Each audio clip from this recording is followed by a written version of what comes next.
संक्रमितको उचित उपचार हरेक नेपालीलाई खोपको आधार। नमस्कार, यो आइभी न्यूज खबरको संकेत हो। तपाई अहिले आइभी न्यूज @7 मा हुनुहुन्छ। म प्रभा थापा। प्रारम्भमा मूल खबर। पर्वतको कुस्मा र मोदीमा गएको पहिरोमा परि 11 जनाको मृत्यु, एकै परिवारका 5 जनाको ज्यान गयो।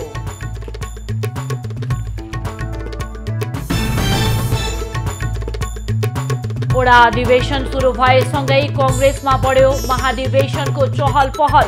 एकताबद्ध भएर लाग्न नेता कार्यकर्तालाई देउबाको निर्देशन।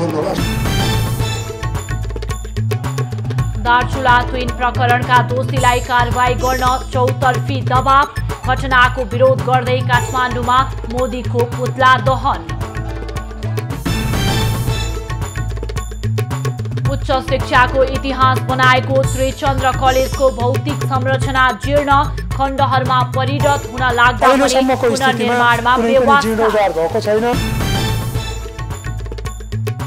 आइडा आँधीका कारण अमेरिकामा 3 नेपाली सहित कम्तीमा 46 जनाको मृत्यु। जलवायु परिवर्तनसँग लड्न ठूलो लगानी आवश्यक रहेको बाइडेनको भनाई। अफगानिस्तानको पन्जसिर प्रान्तमा तालिबान लडाकु र नर्दर्न अलायन्स बीच भिडन्त जारी। तालिबानका सयौं लडाकु मारिएको दावी। र पारा ओलम्पिकमा ऐतिहासिक अवसरबाट चुकिन पलेशा। चीनकी युजी लीसँग झिनो स्कोरमा पराजित।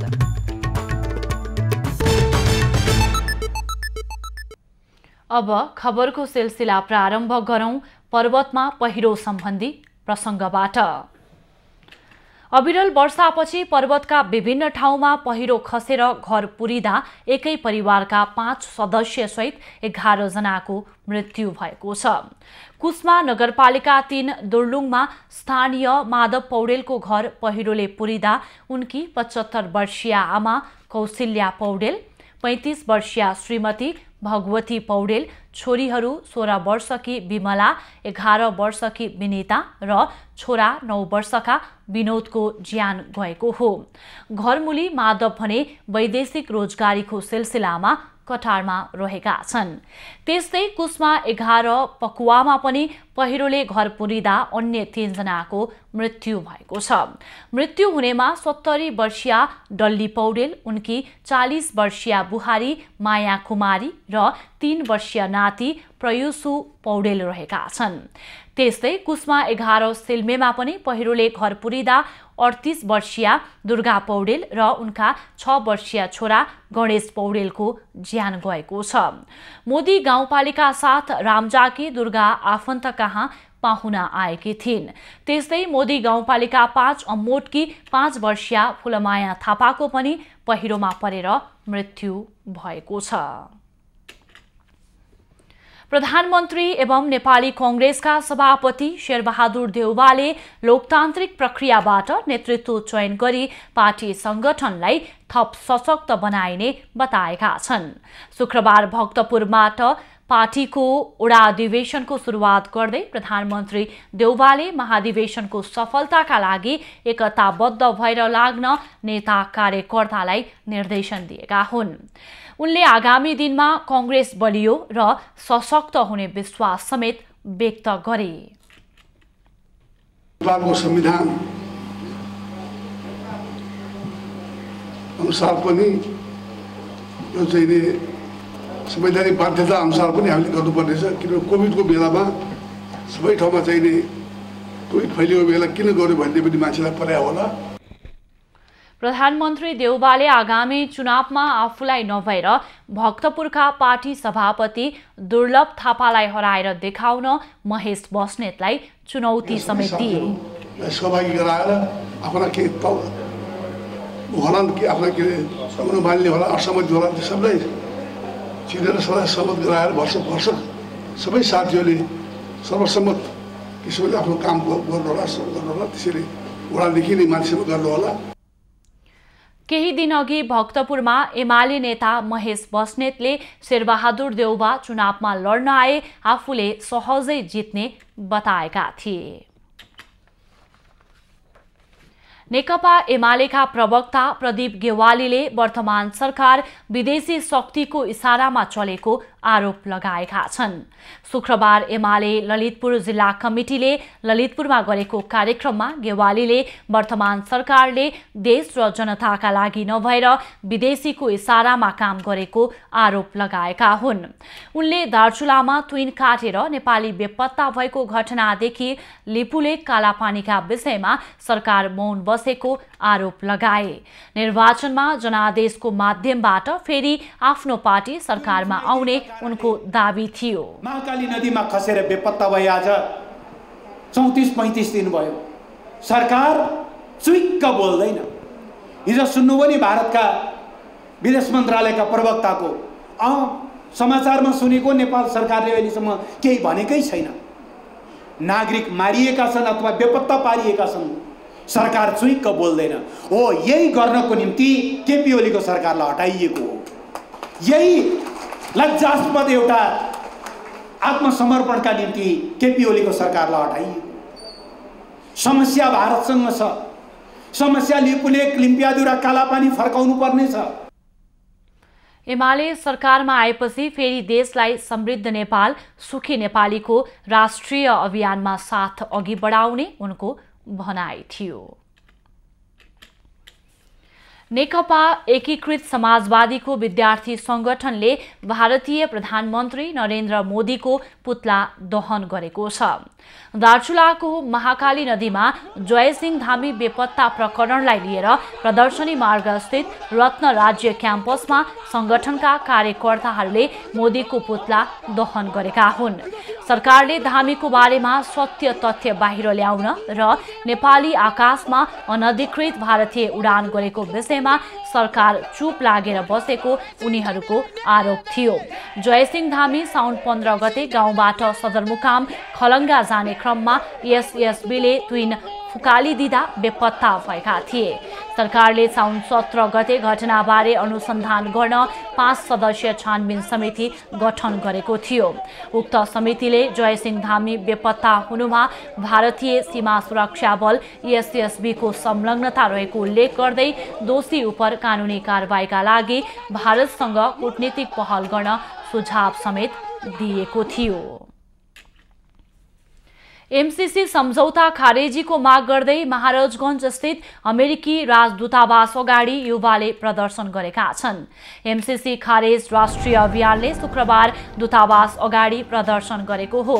प्रदर्शन गर्ने युवा जनसेवक नेपालको केन्द्रीय अध्यक्ष जनक ढुङ्गाना, उपाध्यक्ष कुलदीप शर्मा, एमसीसी खारेजी अभियानका अध्यक्ष निर्ग जैसी लगायतलाई प्रहरीले पक्राउ गरेको छ। सम्झौता पारित गर्न वर्तमान सरकारले षड्यन्त्र गरेको उनीहरूको आरोप छ। आगामी साता आउने एमसीसी की उपाध्यक्ष फतेमा सुमार र सहायक उपाध्यक्ष जोनाथन ब्रुक्सले पनि सम्झौताका विषयमा प्रधानमन्त्री शेरबहादुर देउबा र राजनीतिक दलका शीर्ष नेताहरूसँग वार्ता गर्ने कार्य तालिका रहेको छ। 104 वर्षको लामो इतिहास बोकेको मुलुककै जेठो त्रिचन्द्र कलेज सरकारी बेवास्ताका कारण ओझेलमा परेको छ। 1 शताब्दी लामो गौरवपूर्ण इतिहास बनाएको यो क्याम्पस अहिले भौतिक रूपमा भने जीर्ण बनेको छ। 2072 सालको महाभूकम्पले थिलथिलो भएको क्याम्पसको भौतिक संरचना खण्डहरमा परिणत नहोला भन्न सकिन्न।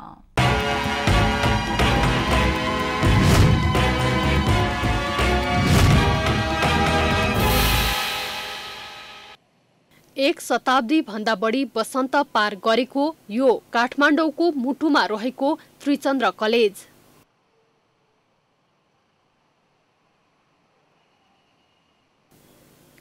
चौथो राणा प्रधानमन्त्री चन्द्र शमशेरका पालामा विक्रम सम्वत 1975 मा यो कलेजको स्थापना भएको हो। नेपालमा विधिवत रूपमा पहिलो उच्च शिक्षाको इतिहास आरम्भ भएको कलेज हो त्रिचन्द्र कलेज। जतिखेर देशमा जहानिया राणा शासन थियो, तिनै राणा र भाइ भारदारका सन्तानले स्वदेशमै उच्च शिक्षा पाउन् भन्ने उद्देश्यले कलेजको स्थापना गरिएको थियो। तर पुरातात्विक महत्त्वको त्रिचन्द्र भवनमा बर्खायाममा पानी चुहिएर बेहाल अवस्थामा पुगेको छ। उच्च शिक्षा पठन पाठनमा ऐतिहासिकता बोकेको यो संरचनाले राज्यको भूमिकालाई गिज्याइरहेको छ। यतापट्टिको अहिले हामी बसेको जुन भवन छ यो भवनमा पानी चुहिएको छ, जताततै कक्षा कोठाहरूमा पानी चुहिएको छ। विद्यार्थीहरूलाई पढाउनलाई धेरै नै कठिन छ, गाह्रो छ। र यो भवनमा 72 सालमा गएको भूकम्पबाट यहाँ स्टिकर टाँसिएको थियो, रातो स्टिकर। दुर्भाग्य भन्नुपर्छ, हामीले त्यसको फोटो खिचेनछौँ। जताततै कक्षा कोठाहरूमा पानी चुहिएको छ। विद्यार्थीहरूलाई पढाउनलाई धेरै नै कठिन छ। 2072 को भूकम्पले क्षति भएपछि यो भवनमा रातो स्टिकर टाँसिएको थियो। केही समय यसलाई पुरै छोडेर सरस्वती सदनमा दुःखका साथ पठन पाठन सञ्चालन समेत गरिएको थियो। तर केही सिप नलागेपछि पुनः यही कलेजमा पठन पाठन गर्नुपर्ने बाध्यात्मक अवस्था छ। तत्कालीन राजा महेन्द्र यही क्याम्पसमा पढेका थिए। पूर्व प्रधानमन्त्री कृतिनिधि बिष्ट, गिरिजाप्रसाद कोइराला, झलनाथ खनालदेखि वर्तमान प्रधानमन्त्री शेरबहादुर देउवा यही क्याम्पसका विद्यार्थी हुन्। सिंहदरबारको 2-3 किलोमिटर आसपास रहेको यो कलेज प्रतिको बेवास्ता किन बढ्यो त? अहिलेसम्मको स्थितिमा कुनै पनि जीर्णोद्धार भएको छैन। विद्यार्थीहरूलाई पढाउन एकदमै कठिन छ। माथिबाट ढुङ्गा खस्छ, यो लिउनहरू खस्छ, लाग्छ, ओर्छ। विद्यार्थीहरूको त्यसपछि शिक्षकहरूको र कर्मचारीहरूको चाहिँ यहाँ सुरक्षाको लागि धेरै नै हामीले चाहिँ जोखिम मल्न परेको छ। अहिले करिब 10,000 विद्यार्थी अध्ययनरत छन्। कुनै बेला विद्यार्थी संख्या 13,000 सम्म पुगेको थियो। उच्च शिक्षाको इतिहासलाई बिर्सने हो भने यस थलोमा ढुङ्गा र माटो मात्र बाँकी रहन्छ। यति लामो इतिहास बोकेको त्रिचन्द्र कलेजको यो धरोहरलाई संरक्षण गरेर अगाडि बढाउनु आवश्यक देखिएको छ।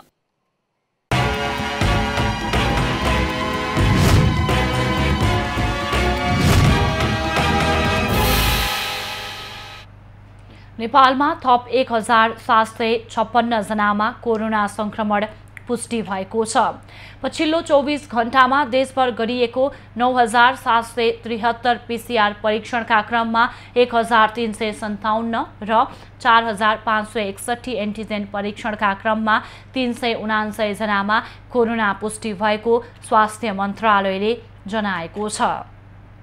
यो सँगै नेपालमा कोरोना संक्रमितको संख्या 8,51,964 पुगेको छ। त्यस्तै कोरोनाका कारण थप 23 जनाको मृत्यु भएको छ।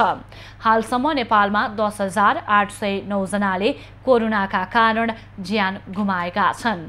त्यस्तै थप 2,274 संक्रमित कोरोना मुक्त हुँदा हालसम्म नेपालमा 7,23,456 जना संक्रमण मुक्त भएका छन्।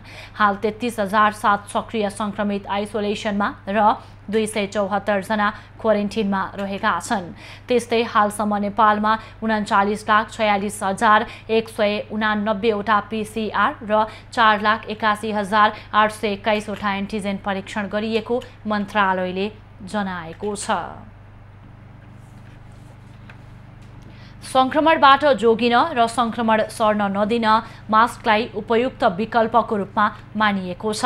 तर मास्कको उचित प्रयोग र त्यसको विसर्जन उपयुक्त ढङ्गले नगर्दा भने मास्क नै संक्रमण सार्ने माध्यम बन्ने जोखिम रहेको छ। कोरोना भाइरस संक्रमण भएसँगै मास्क लगाउनेको संख्यामा वृद्धि भएको छ। तर मास्क प्रयोग गरिसकेपछि जथाभावी फाल्ने प्रविधिले संक्रमणको जोखिम पनि त्यत्तिकै बढाएको छ। सडक र गल्लीमा प्रयोग भइसकेका मास्क जथाभावी फालिदा यसबाट संक्रमणको जोखिम हुने विज्ञ बताउँछन्, जसका कारण मास्कको उचित प्रयोग र विसर्जन गर्न ध्यान दिनुपर्ने चिकित्सकको सुझाव छ। मास्क खोल्ने बेला अलग्गै कानबाट निकाल्नु पर्यो, त्यो छुट्टै ठाउँमा राख्नु पर्यो ताकि त्यसको जुन बाहिरी सतह छ त्यसले अरूलाई छुनु भएन र फेरि अलग्गै हामीले लगाउनु पर्ने हुन्छ। र मलाई जहाँसम्म लाग्छ अब दिनभरिमा त केही न केही खानु पर्यो, पिउनु पर्यो, हो त्यो बेलामा चाहिँ हामीले मास्कलाई बीचबाट तान्दै माथि चाहिँ तान्दै अथवा फेरि झार्दै गर्ने त्यो चाहिँ प्रपर वे होइन। मास्क प्रयोग गर्ने व्यक्तिमा यदि कोरोना संक्रमण भएको अवस्थामा मास्कको भित्री भागमा थुक, र्याल, सिगानमा भाइरस हुन सक्दछन्। यदि संक्रमितले प्रयोग गरेको मास्क जथाभावी फालिएको छ र त्यो मास्क कुनै व्यक्तिले चलाएर आफ्नो मुख, नाक र आँखामा छोएमा संक्रमणको जोखिम हुने गर्दछ। प्रयोग भइसकेको मास्क प्लास्टिकमा पोको पारेर ढक्कन भएको फोहोर फाल्ने भाँडोमा राख्नुपर्ने विज्ञहरूको सुझाव छ। दिनमा दोस्रो पटक पनि त प्रयोग गर्न सक्छ अर्को नयाँ। त्यस्तो अवस्थामा चाहिँ उसले फ्याँक्ने एउटा ठाउँ भयो भने राम्रो हुन्छ। अथवा अन्तमा अब कतै काम त छैन, अब घर पुग्दै हुनुहुन्छ भने त्यो फ्याँक्ने ठाउँ कतै हामीले व्यवस्थापन गरिदियो भने मेरो विचारमा चाहिँ त्यो अलिक बढी व्यवस्थित हुन्थ्यो कि यसमा चाहिँ महानगरपालिका, उपमहानगरपालिकाहरूले अथवा सहरका जुन एउटा नगरपालिका कुनै पनि पालिकाहरूले चाहिँ यो बारेमा पनि सोच्ने हो कि कोरोना संक्रमणबाट बच्न हातको सफाई, भौतिक दूरीका साथै मास्कको सही प्रयोग मानिएको छ। साथै मास्कको उचित प्रयोग र विसर्जनका बारेमा गम्भीर हुन सकेमा कोरोना संक्रमण न्यूनीकरणमा ठूलो सहयोग पुग्ने देखिन्छ। समीक्षा पोखरेल, काठमाडौँ। लुम्बिनी प्रदेशमा मन्त्रालयका नाम हेरफेर र मन्त्रीहरूको कार्यविभाजन भएको छ। 10बाट 13 मन्त्रालय पुर्याएको सरकारले साउन 29मा नियुक्ति भएका मन्त्रीहरूको कार्यविभाजन गरेको हो। मुख्यमन्त्री कुलप्रसाद केसीले कृष्णध्वज खड्कालाई आर्थिक मामिला तथा सहकारी, दिल्ली बहादुर चौधरीलाई पर्यटन, ग्रामीण तथा शहरी विकास, सहसराम यादवलाई भौतिक पूर्वाधार विकास र अजय शाहीलाई उद्योग, वाणिज्य तथा आपूर्ति मन्त्रालयको जिम्मेवारी दिएका छन्। 7 सदस्यीय मन्त्री परिषदमा जनता समाजवादी पार्टीका मन्त्री सुमन शर्मा रायमाझी र पूर्णमती ढेङ्गालाई अझै बिना विभागीय राखिएको छ। अन्य मन्त्रालय मुख्यमन्त्री केसी आफैले राखेका छन्। गठबन्धन सरकारले भागबण्डा नमिल्दा मन्त्री परिषद भने अझै विस्तार गर्न सकेको छैन। नेकपा एमाले संसदीय दलका उपनेता सुभाष नेमुवाङले पार्टीलाई विभाजन गर्नुको औचित्य पुष्टि गरेर देखाउन नेकपा एकीकृत समाजवादी पार्टीको नेतृत्वलाई चुनौती दिएका छन्। पार्टी निकट प्रगतिशील तथा पेशागत कानुन व्यवसायी संगठनले शुक्रबार ललितपुरमा आयोजना गरेको कार्यक्रममा उपनेता नेमुवाङले त र मको कुरा मात्रै गरेर पार्टी विभाजनको औचित्य स्थापित गर्न नसकिने बताएका हुन्। उनले बिना विचारधारा, दर्शन र कार्यक्रम बिना पार्टी फुटाउन नपाउने संवैधानिक व्यवस्था विपरीत माधव नेपालहरूले पार्टी फुटाएको आरोप लगाएका छन्। तपाईहरु आफ्नो ठाउँबाट जुरुक्कै उठ्नुपर्छ, गाउँबाट उठ्नुपर्छ, घरबाट उठ्नुपर्छ र सोध्नुपर्छ कुन चाहिँ विचारधारामा फरक पर्यो, कुन चाहिँ दर्शन फरक पर्यो, कुन चाहिँ कार्यक्रम फरक पर्यो र तिमीले नेकपा एमाले छोडेर छुट्टै राजनीतिक दल बनायौ भनेर प्रश्न गर्नुपर्छ। र यहाँ विभिन्न जिल्लाका कार्यक्रममा एमाले नेता एवं पूर्व कानुन मन्त्री अग्निप्रसाद खरेलले माओवादी केन्द्रका अध्यक्ष पुष्पकमल दाहाल र माधव नेपालले केपी ओलीमाथि हुँदै नभएको आरोप लगाएर पार्टीलाई फुटाउने काम गरेको बताए। एमालेलाई सिद्ध्याउने खालको रणनीति अन्तर्गत उनले काम गरे। पार्टीलाई बलियो बनाउने तर्फ प्रचण्डको कहिले पनि ध्यान गएको देखिएन। सत्ता सरकार कब्जा गर्ने, पार्टी कब्जा गर्ने यो नीति अन्तर्गतमा चल्नुभयो। नेता खरेलले दल फुटाउन अध्यादेश ल्याउने काम गरेको भन्दै सरकारप्रति आक्रोश व्यक्त गरे। भूमि सम्बन्धी समस्या समाधान गर्न चुनौतीपूर्ण रहेको सांसदहरूले बताएका छन्। शुक्रबार विधायन व्यवस्थापन समितिको बैठकमा सांसदहरू यस्तो धारणा राखेका हुन्। उनीहरूको भनाई आजको हामीलाई भन्नु छमा।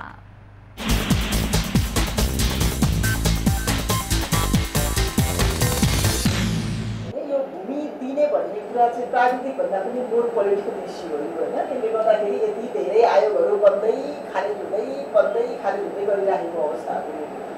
अब यसमा चाहिँ अब अहिले तुरुन्तै यो समाधान हुने जस्तो चाहिँ मैले पनि देख्दिनँ, तर कतिपय कुराहरू चाहिँ क्लारिफाई गर्न जरुरी छ। जमिन जतिको तति रहन्छ, जनसङ्ख्या वृद्धि हुँदै जान्छ। औद्योगिक केस जुन बताउनु भएको छ, जमिन त छ तर सानो टुक्रा हुँदै गएको छ, खण्डीकरण हुँदै गएको छ, सकिँदै गएको छ र केही समयमा अब उहाँहरू हुँदैन हुनुहुन्छ। यो त खालि औद्योगिक केस मात्रै होइन। भूमिहीनको लागि तोकिएको न्यूनतम जग्गा दलितहरूले पनि पाउनुपर्छ। समानता र समतामूलक समाजको आवाज उठाउने राजनीतिक दलहरूले समानुपातिक समावेशीको सिद्धान्त बमोजिम दलित समुदायहरूलाई राज्यको सार्वभौम सत्ता, राजकीय शक्ति र शासन अधिकारमा प्रोपोर्सनल पार्टिसिपेसन गराउनु पर्ने ठाउँमा न्यूनतम घाँस बाँस र कपासको पनि व्यवस्था गर्न नसक्नु खेदजनक छ।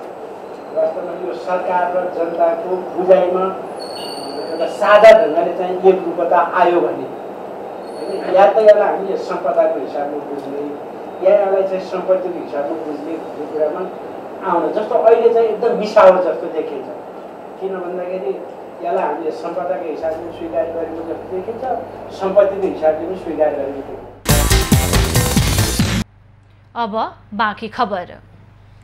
मेलम्ची खानेपानी आयोजनाको माथिल्लो भूभागको भौगर्भिक अध्ययन गर्न एसियाली विकास ब्याङ्कको विज्ञ टोली आउने भएको छ। खानेपानी मन्त्रालयका अनुसार एसियाली विकास ब्याङ्कले प्रेमाथाङमा रहेको थेग्रिनी र त्यसले मेलम्चीमा पार्न सक्ने स्थितिको अध्ययन गर्न एडिबीको टोली आउने भएको हो।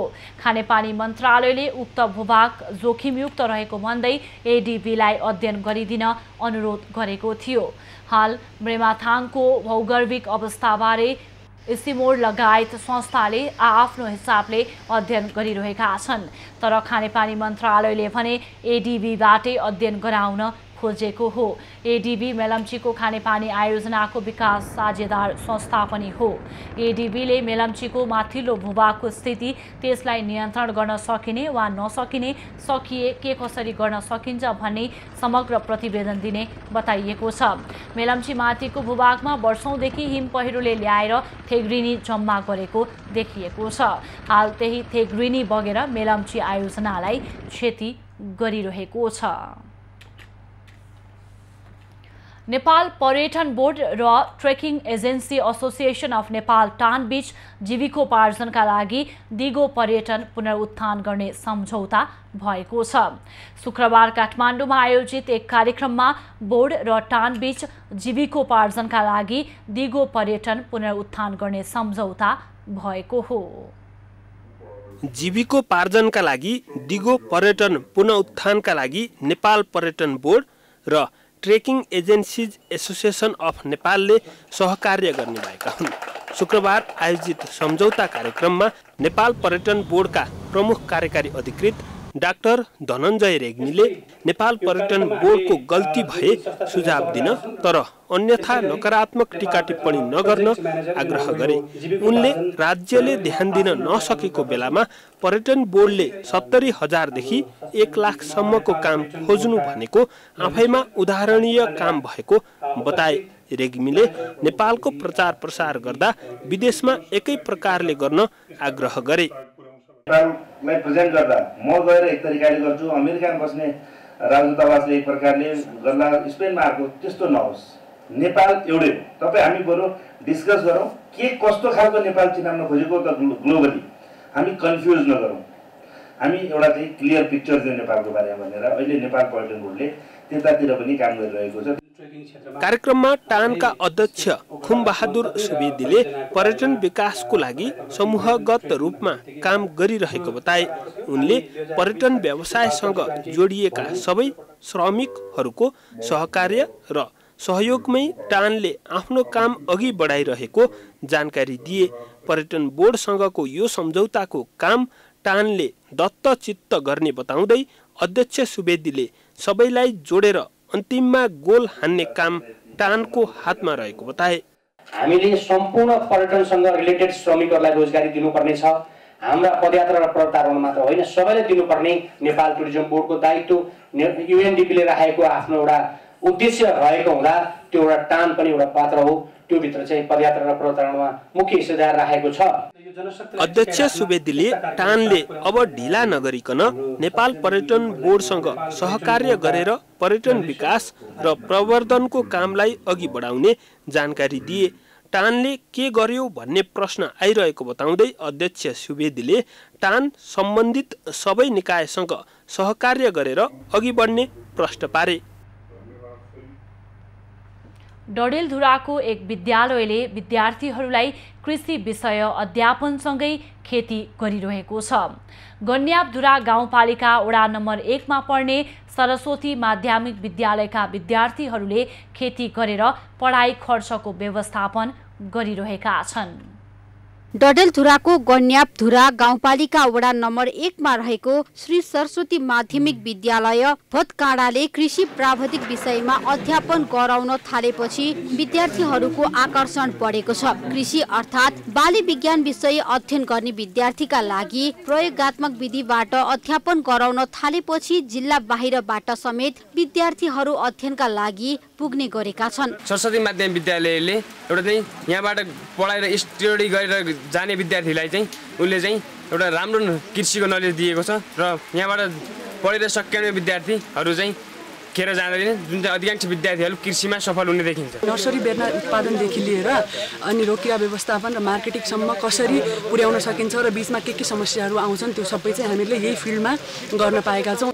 5 वटा प्लास्टिक टर्नेल निर्माण गरी विद्यालयमा गोलभेडा, भन्टा, मूला तथा विभिन्न जातका बिरुवा नर्सरी समेत निर्माण गरिएको छ। विद्यार्थीलाई तरकारी खेती आधुनिक तरिकाबाट खेती कसरी गर्ने, नयाँ प्रणाली के विकास गर्ने, रोग किराको व्यवस्थापन तथा बजारसम्म कसरी उत्पादित तरकारी पुगाउने लगायतको ज्ञान फिल्डमा नै प्रशिक्षकले सिकाउने गरेका छन्। एउटा चाहिँ च्याउ खेतीको लागि एउटा टनेल र एउटा चाहिँ माछाको उच्च व्यवस्थापन गर्न सकियो भने चाहिँ अझै चाहिँ पढाइ सँगसँगै प्र्याक्टिकली पनि यसलाई चाहिँ प्रभावकारी बनाउन सकिन्छ कि विभिन्न स्रोत साधनको कमी छ, जस्तै ल्याक अफ डिफ्रेन्ट नयाँ टेक्नोलोजी के एडप्ट भएको छ। ती स्रोत साधनको यदि सम्बन्धित निकायले चाहिँ अलि पहुँच या सहयोग पुर्याइदियो भने अझै विद्यार्थीलाई प्रयोगात्मक कक्षामा प्र्याक्टिकल फिल्डमा हामी धेरै प्रोत्साहन सँगसँगै उनीहरूले केही कुराहरू सिक्ने मौका अझै पाउन सक्थे। सरस्वती माविका प्राविधिक विषयमा अध्यापन भएको करिब 4 वर्षमा 100 भन्दा बढी कृषि प्राविधिक उत्पादन भइसकेका छन्। 3 वर्षीय कृषि र 18 महिने कृषि विज्ञान विद्यालयमा पढाइ भइरहेको छ। भएको उत्पादन चाहिँ विद्यार्थी आफैले लगाउने र त्यसको उत्पादन चाहिँ आधा विद्यार्थीले लैजाने गर्छन्, त्यसको त्यो बिक्री गरेको आधा चाहिँ स्कुलले आफ्नो आन्तरिक स्रोत बनाएर निजी स्रोतका शिक्षकहरूदेखि लिएर अनि हाम्रो कार्यालय सहयोगीहरूलाई हामीले तलब भत्ता खुवाउने मेन हाम्रो चाहिँ यो एउटा आर्थिक उन्नतिको बाटो पनि भएको छ। तर स्थानीय तहबाट पनि त्यति हामीलाई जति हुनुपर्ने हो त्यति आर्थिक सहयोग नभएका कारणले हामी यो टनेल पनि बाँसका अस्थायी रूपमा भनौँ त्यस्ता खालका बनाउन बाध्य भएका छौँ। विद्यालय हाताभित्र नै प्रयोगात्मक कक्षाका लागि पर्याप्त जमिन रहेकाले विद्यार्थीहरूका लागि कृषि प्रयोगात्मक कक्षामा सहज भएको छ। प्रधानमन्त्री शेरबहादुर देउबाको गृह जिल्लामा रहेको विद्यालयमा प्राविधिक उपकरण र भौतिक संरचनाको भने समस्या रहेको छ। डडेलधुराबाट हिक्मत सिंहको रिपोर्ट। कृषि क्षेत्रको विकास तथा प्रवर्धन गर्नका लागि भोजपुरमा मध्य पहाडी राजमार्ग लक्षित कृषि कार्यक्रम सञ्चालन गरिने भएको छ। त्यहाँका कृषि उपजको विकास गर्दै कृषकलाई प्रोत्साहन गर्ने लक्ष्यका साथ 24 करोड रुपैयाँ बराबरको कार्यक्रम सञ्चालन हुन लागेको हो। भोजपुरको मध्य पहाडी राजमार्गमा पर्ने अरुण गाउँपालिका, पौवादुङमा गाउँपालिका, भोजपुर नगरपालिका र टेम्केमयुङ गाउँपालिकामा सञ्चालन हुने गरी कामको थालनी गरिएको हो। कार्यक्रमको लागि विश्व बैंकको आर्थिक सहयोग रहेको छ। यसले कृषि तथा पशुपालनलाई प्राथमिकतामा राखेर गतिविधि सञ्चालन हुने जनाइएको छ। ग्रामीण क्षेत्रमा उत्पादित वस्तुहरूलाई बजारसम्म पुर्याउन तथा उत्पादित वस्तुको व्यवस्थापन एवं भण्डारणमा समेत सहयोग गर्ने कार्यालयले जनाएको छ। कार्यक्रम भोजपुरसँगै प्रदेश 1 का 5 थर ताप्लेजुङ, धनकुटा, खोटाङ, ओखलढुङ्गा र उदयपुरमा सञ्चालन हुने ग्रामीण उद्यम तथा आर्थिक विकास आयोजना आर्थिक करिडोर कार्यालय पाखरीबास धनकुटाका प्रमुख हर्षहाङ राईले बताए। हाम्रो नेपालीले गर्ने उद्यमशीलता भनेको अलिकति सम्भाव्यताको आधारले हेर्नु भने कृषि नै हो हैन। त्यही यो कोरिडोर आसपासमा कृषिको उद्यम गर्नको लागि चाहिँ हामी उहाँलाई चाहिँ सपोर्ट गर्ने र यसका चाहिँ सपोर्टका विभिन्न किसिमका मोडालिटीहरू छन्, जसमा हाम्रो ग्रान्टका कुराहरू भए, ट्रेनिङका कुराहरू भए, त्यस्तै अब हामी स्थानीय तहसँग मिलेर विशेष गरी चाहिँ स्थानीय तहको क्यापेसिटी इन्हान्समेन्टका कार्यक्रमहरू। मध्य पहाडी राजमार्गले छोएका स्थानीय तहहरूलाई लक्षित गरेर कार्यक्रम सञ्चालन गरिने भएकाले यस क्षेत्रमा उत्पादित वस्तु सङ्कलन केन्द्र स्थापना, भण्डारण, प्याकेजिङ गरी बजारसम्म पुर्याउन कार्यक्रमले सहयोग गर्नेछ। कार्यक्रम सञ्चालन भए पश्चात उत्पादित वस्तुले सहज रूपमा बजार पाउने तथा कृषकलाई थप प्रोत्साहन पुग्ने कृषक तथा कृषि क्षेत्रका जानकारहरूले धारणा राखेका छन्। हामीले उत्पादन गरेका किसानहरूले उत्पादन गरेका चिजहरू अलिक व्यवस्थित हुन्छ र उत्पादन भएको कुराहरू मेरो बिक्री हुँदैन होला, कुहेर जान्छ होला, अथवा मेरो भाउ चाहिँ एकदम लो भएर तल बेच्नु पर्ला भन्ने खालको कुरा चाहिँ अब चाहिँ त्यस्तो रहँदैन भन्ने कुरा यो कार्यक्रमले चाहिँ पुष्टि गरेको। यो आर्थिक वर्षमा लक्षित स्थानीय तहका कृषि तथा पशु शाखा, कृषक समूह र कृषि सहकारीहरूलाई आयोजना तर्जुमा तथा व्यावसायिक योजना तयार सम्बन्धी क्षमता अभिवृद्धि तालिम, स्थानीय स्तरमा मूल्य श्रृङ्खला पूर्वाधार निर्माण लगायतको कार्यक्रम हुने बताइएको छ।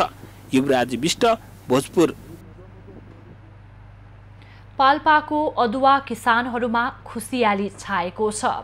प्राय जसो आफ्नो मेहनतको फल नपाएको गुनासो गर्ने कृषकहरू यो वर्ष राम्रो भाउ पाएपछि दङ्ग परेका हुन्।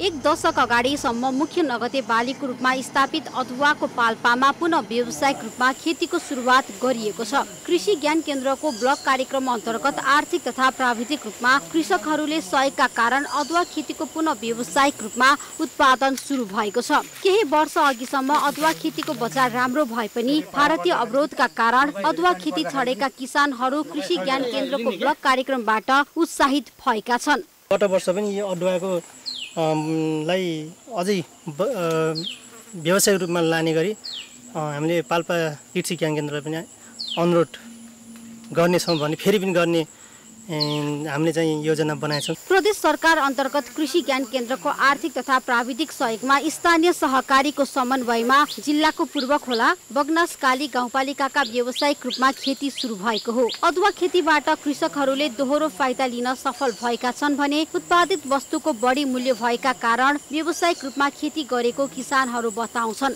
बजार भाउ नपाउने सस्तो भयो, त्यसपछि आफूले घरलाई खानालाई पनि अरे यसो 2-4 धानी मात्रै लगाएँ र अहिले फेरि माथिबाट सहयोग ज्ञान केन्द्रले या सहकारीले उनीहरूले सहयोग दिएको हुनाले फेरि मैले फेरि हाम्रो गाउँको सबै भाइ साथीहरूलाई मिलाएर हामी फेरि सुरु गरेको। स्थानीय हात्तीलेक कृषि सहकारीका 200 सदस्यले व्यावसायिक रूपमा अदुवा खेतीको प्रभाव सिडोसुलुवा गाउँमा परेको उत्पादन वृद्धि गर्न यान्त्रिकरणमा सहयोग गरेको सहकारीको संस्थागत विकासमा टेवा पुगेको छ। 202 घर परिवारले यस्तो अदुवा खेती चाहिँ लगाइरहेको छ। अहिले पहिला पनि यस्तो त भएको देखिन्थ्यो, तथापि अहिले आएर यो जमातमा यो कृषि ज्ञान केन्द्रको यो ब्लक कार्यक्रमले गर्दाखेरि अलि ठुलो रूपमा पनि उत्पादन गरेको पाइन्छ। मुख्य नगदे बालीका रूपमा स्थापित अदुवा खेतीलाई पुनः पुरानै अवस्थामा स्थापित गर्नका लागि कृषि ज्ञान केन्द्रको चक्लावादी कार्यक्रम अन्तर्गत बगनासकाली गाउँपालिका र पूर्व खोला गाउँपालिकाका झण्डै 3000 रोपनी क्षेत्रफलमा व्यावसायिक रूपमा खेती गरिएको छ। पाल्पा जिल्लामा 2वटा स्थानीय तहमा अदुवाको ब्लक सञ्चालित छ। यहाँ पूर्व खोला गाउँपालिकामा 1400 रोपनी भन्दा बढी छ भने त्यस्तै बगनासकाली गाउँपालिकामा पनि त्यतिकै छ। त्यो कारणले गर्दाखेरि अदुवाको क्षेत्र लगभग 3000 रोपनीको हाराहारीमा यो ब्लक सञ्चालित छ। अदुवा उत्पादनसँगै प्रशोधन स्थापनाका लागि सरकारले पहल गरेको खण्डमा पाल्पामा विदेशी मुद्रा भित्र्याउने बलियो सम्भावना देखिन्छ। त्यसका लागि सरकारले स्पष्ट कृषि नीति बनाउन जरुरी देखिन्छ। लेखक गोविन्द प्रसाद कुसुमको प्रशासनभित्र प्रशासन नामक पुस्तक सार्वजनिक भएको छ। नेपाल पर्यटन बोर्डमा आयोजित एक कार्यक्रममा प्राध्यापक डाक्टर युवराज सङ्ग्रौला र अख्तियार दुरुपयोग अनुसन्धान आयोगका पूर्व आयुक्त सावित्री थापा गुरुङले कुसुमको पुस्तकको विमोचन गरेका हुन्। प्राध्यापक सङ्ग्रौलाले पुस्तकमा नेपालका प्रशासकहरूले भोग्नु परेको समस्या र राजनीतिकर्मीहरूबाट प्रशासकहरूमाथि हुने दबावबारे कुसुमले पुस्तक मार्फत प्रष्ट रूपमा उजागर गरेको बताए। लेखेको टिप्पणी त्यहाँ देखियो, तर त्यो यति स्क्यान्डलस देखियो कि उहाँले मैले सल्लाह गरेँ यो हुँदैन, यो त बडा गम्भीर हुन्छ, यस्तो खालको गर्नु हुँदैन र उहाँले र मैले आँटेर मन्त्रीलाई भन्यो। निकै जबरजस्त स्थिति थियो त्यो। अब या त उहाँको सरुवा हुन्छ या त मलाई भोलिबाट आउनु पर्दैन भन्ने खालको स्थिति नै त्यो भयो। कार्यक्रममा लेखक कुसुमले आफ्नो कार्यकालका अनुभवलाई समेटेर पुस्तक लेखेका र चाँडै अर्को पुस्तक पनि प्रकाशन गर्ने बताएका छन्। विमोचन कार्यक्रममा विभिन्न कार्यालयमा कार्यरत प्रशासन क्षेत्रका कर्मचारीहरूको पनि उपस्थिति रहेको थियो। फोहोरबाट बायोग्यास तथा मल निकाल्नका लागि झापाको कन्काई नगरपालिका 2 मा वैकल्पिक ऊर्जा तथा फोहोर मैला व्यवस्थापन कम्पनीको निर्माण कार्य अन्तिम चरणमा पुगेको छ। जिल्लाका 3वटा नगरपालिका सहित नागरिकको शेयर मार्फत निर्माण गरिँदै आएको परियोजनाबाट 2000 घर परिवारलाई पुग्ने बायोग्यास तथा दैनिक 5 टन प्राङ्गारिक मल उत्पादन हुनेछ। फोहोरबाट बायोग्यास तथा मल निकाल्नका लागि झापाको कन्काई नगरपालिका 2 मा अवस्थित कन्काई वीरता अर्जुन नवीकरणीय वैकल्पिक ऊर्जा तथा फोहोर मैला व्यवस्थापन कम्पनीको निर्माण कार्य अन्तिम चरणमा पुगेको छ। जिल्लाका कन्काई, अर्जुनधारा तथा वृतामोड गरी 3वटा नगरपालिका सहित नागरिकको शेयर मार्फत निर्माण गरिँदै आएको परियोजना निर्माण पश्चात सधैँ फोहोर व्यवस्थापनमा समस्या झेल्दै आएका स्थानीय तहले ठूलो संकटबाट मुक्ति पाउनेछन्। ल्यान्डफिल साइटको व्यवस्था नहुँदा स्थानीय तहले शहर बजारमा निस्कने फोहोर जंगलमा गाड्ने, खाली जमिन तथा खोला किनारमा फ्याँक्दै आएका छन्। कन्काई नगरपालिकाले एउटा सूचना प्रकाशन गरेर 4 करोड को चाहिँ पैसा चाहिँ नगरपालिकाले चाहिँ त्यसलाई चाहिँ विनियोजन गरेर त्यो पाइपलाइनद्वारा चाहिँ ग्यास चाहिँ बाँड्ने खालको जुन प्लान हो। कम्पनीले पहिलो चरणमा कन्काई नगरपालिका 2 र 3 का 500 घरधुरीलाई पाइपलाइन मार्फत ग्यास वितरण गर्नेछ। साथै परियोजना पूर्ण रूपमा सञ्चालनमा आउँदा 2000 घरधुरीलाई ग्यास वितरण गर्ने लक्ष्य कम्पनीले लिएको छ, जसका लागि नगरपालिकाले टेन्डर आह्वान गरेको छ। उद्योगहरू स्थापना गरिसके पछाडि चाहिँ यी फोहोरहरू सुरक्षित रूपमा चाहिँ त्यो ठाउँमा पुर्याउन सकिन्छ। परियोजनाको निर्माण कार्य लकडाउनका कारण केही ढिलाइ भएको कम्पनीले जनाएको छ। कम्पनीको नाममा खरिद गरेको 57 कट्ठा जग्गामा परियोजनाको निर्माण कार्य 90% सकिएको छ। कम्पनीको 4000 घनमिटरको ग्यास च्याम्बरको निर्माण कार्यका साथै आवश्यक मसिन खरिद गरेर ल्याइसकेको छ। बेकार चिजलाई चाहिँ ऊर्जामा परिणत गरेर ऊर्जा उत्पादन गरेर जनताको घर घरमा पाइपलाइन वितरण गर्ने परियोजनाका साथ अगाडि बढाएका छौँ। कम्पनीमा विश्व बैंकको वैकल्पिक ऊर्जा प्रवर्धन केन्द्र नेपाल, कन्काई, वीरतामोड र अर्जुनधारा नगरपालिका तथा 650 बढी शेयर सदस्य सहितको झण्डै 18 करोड रुपैयाँको लागतमा निर्माण हुनेछ। तीनवटै नगरपालिकाको कुहिएर जाने फोहोर मैला संकलन गरी कुखुराको सुली, गाईबस्तुको मलमूत्र र मकैका ढोडलाई कच्चा पदार्थको रूपमा प्रयोग गरी दैनिक 10 टन झोल र ठोस मल उत्पादन गरी नगरमा अर्ग्यानिक खेतीतर्फ प्रोत्साहन गर्ने लक्ष्य राखिएको छ। बढ्दो शहरीकरणसँगै टाउको दुखाइको विषय बनिरहेको फोहोरलाई मोहरमा परिणत गर्ने अवधारणाका साथ थालिएको यो परियोजना निर्माणको अन्तिम चरणमा छ। यस्ता परियोजना देशका विभिन्न क्षेत्रमा हुन आवश्यक देखिन्छ। सन्तोष नेउपाने, झापा। अब पालो एभिन्यूज एन्ड बिजनेसको।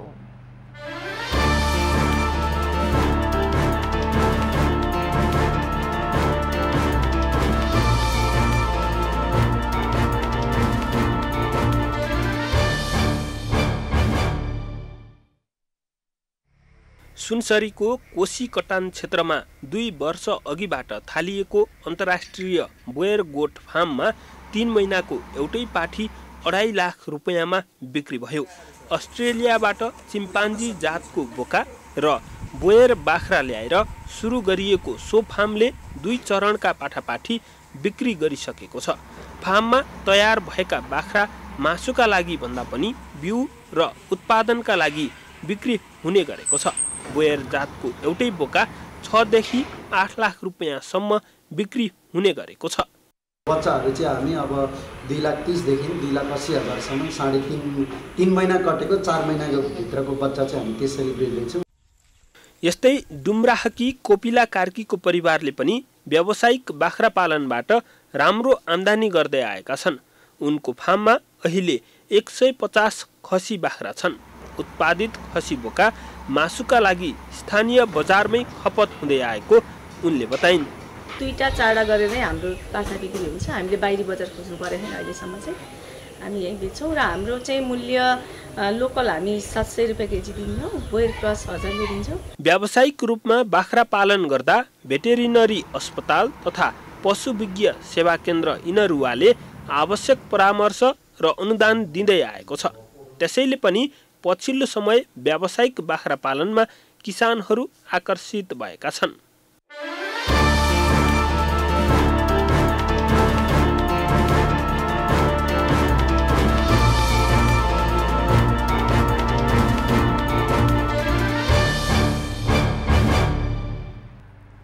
अब पालो एभिन्यूज एट स्पोर्ट्सको।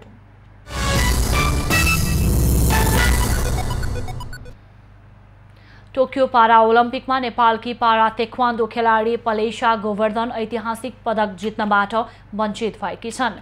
तेक्वान्डोको K44 क्याटेगोरी अन्तर्गत महिला 58 केजी मुनि तौल समूहको रिपिचेजको फाइनलमा पराजित हुँदै पलेशा काँस्य पदक जित्नबाट वञ्चित भएकी हुन्। रिपिचेजको फाइनलमा पलेशा चीनकी युजी लीसँग पराजित भएकी हुन्। चिनिया खेलाडीलाई पराजित गरेको भए पलेशाले ऐतिहासिक पदक हात पार्ने थिइन्। नेपालले अहिलेसम्म पारा ओलम्पिकमा पदक जित्न सकेको छैन। अहिले खेलमै बेलायतकी बेथ मुनरोसँग पराजित भएकी पलेशाले रिपिचेजको माध्यमबाट काँस्य पदकका लागि प्रतिस्पर्धा गर्ने मौका पाएकी थिइन्। रिपिचेजको क्वार्टर फाइनलमा अमेरिकी खेलाडी ब्रियन्ना सालिनारालाई र सेमिफाइनलमा सर्बियन खेलाडी मारिया मिसेभलाई पराजित गर्दै पलेशाले फाइनलको यात्रा तय गरेकी थिइन्। पलेशा वाइल्ड कार्ड प्राप्त गर्दै पारा ओलम्पिकमा सहभागी भएकी थिइन्।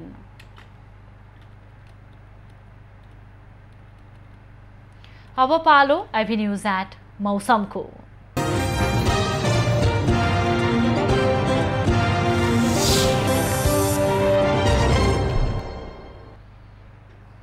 नेपालमा मनसुनी वायुको सामान्य प्रभाव रहेकाले पछिल्लो 24 घण्टामा देशभरका केही स्थानमा वर्षा भयो। आज राति देशभर सामान्य बदली रही केही स्थानहरूमा हल्कादेखि मध्यम वर्षाको सम्भावना रहेको छ। साथै बागमती, गण्डकी र सुदूरपश्चिम प्रदेशका 1 वा 2 स्थानमा मेघ गर्जन र चट्याङसहित भारी वर्षाको सम्भावना रहेको जल तथा मौसम पूर्वानुमान महाशाखाले जनाएको छ। काठमाडौँ उपत्यकाको आजको अधिकतम तापक्रम 29 डिग्री सेल्सियस र न्यूनतम तापक्रम 21 डिग्री सेल्सियस मापन गरियो। आज देशभरको मौसम कस्तो रह्यो त? हेरौं देशका विभिन्न स्थानको मौसमी अवस्था।